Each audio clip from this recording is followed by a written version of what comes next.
Hi there, it's me again. In the excitement of all the preparation for my webinar, I realized that maybe there's some warnings I need to give you as well.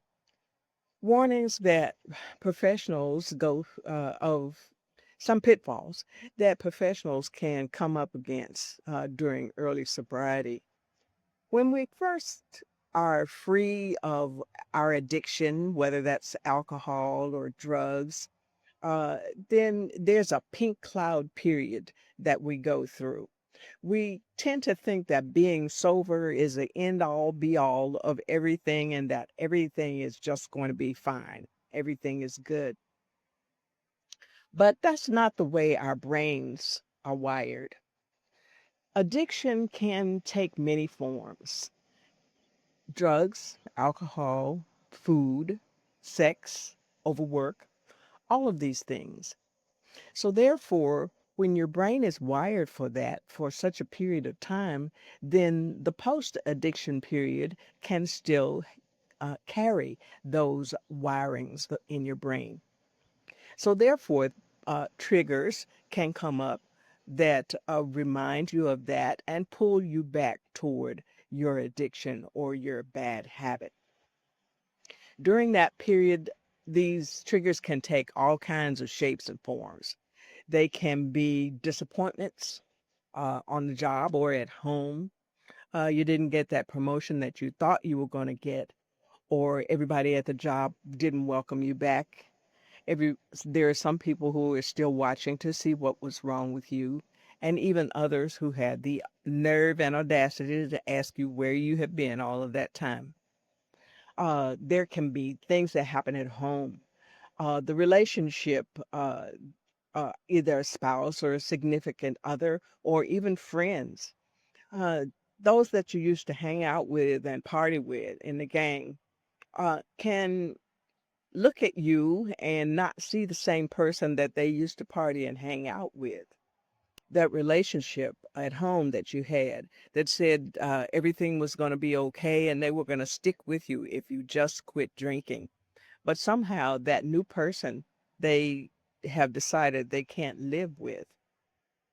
When I went through my treatment program, and I did not go cold turkey. I did not white knuckle it. I did not have that power within myself.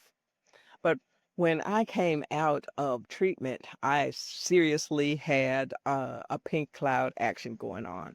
I was so happy to physically and emotionally be free of the pain and burden that I was experiencing.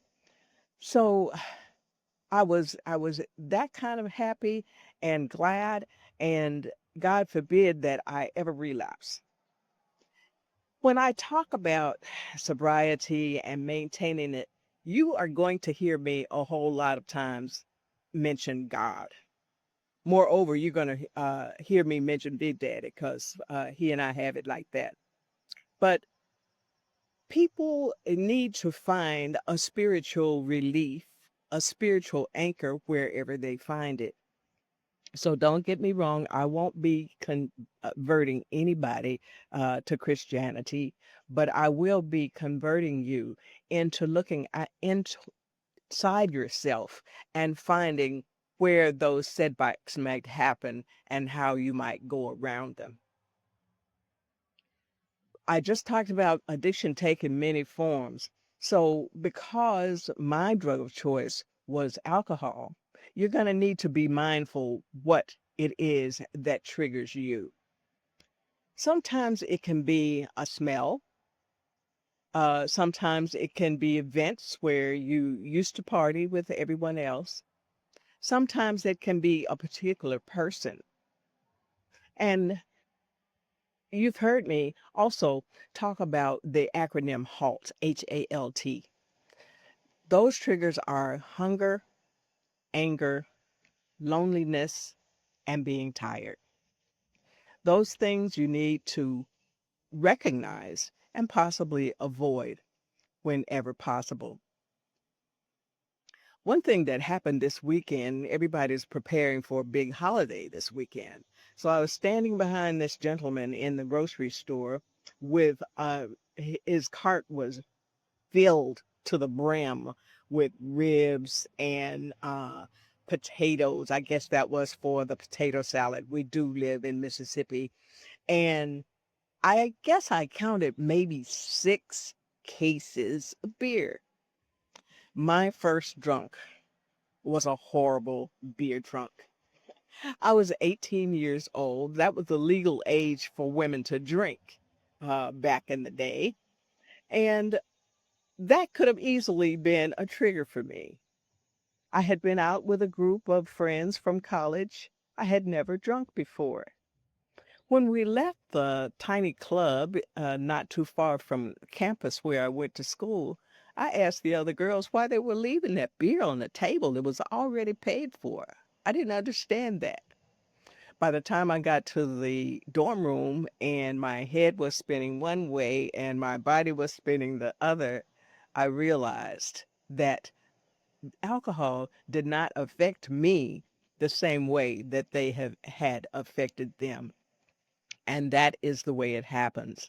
Some people are prone to addiction and others are not.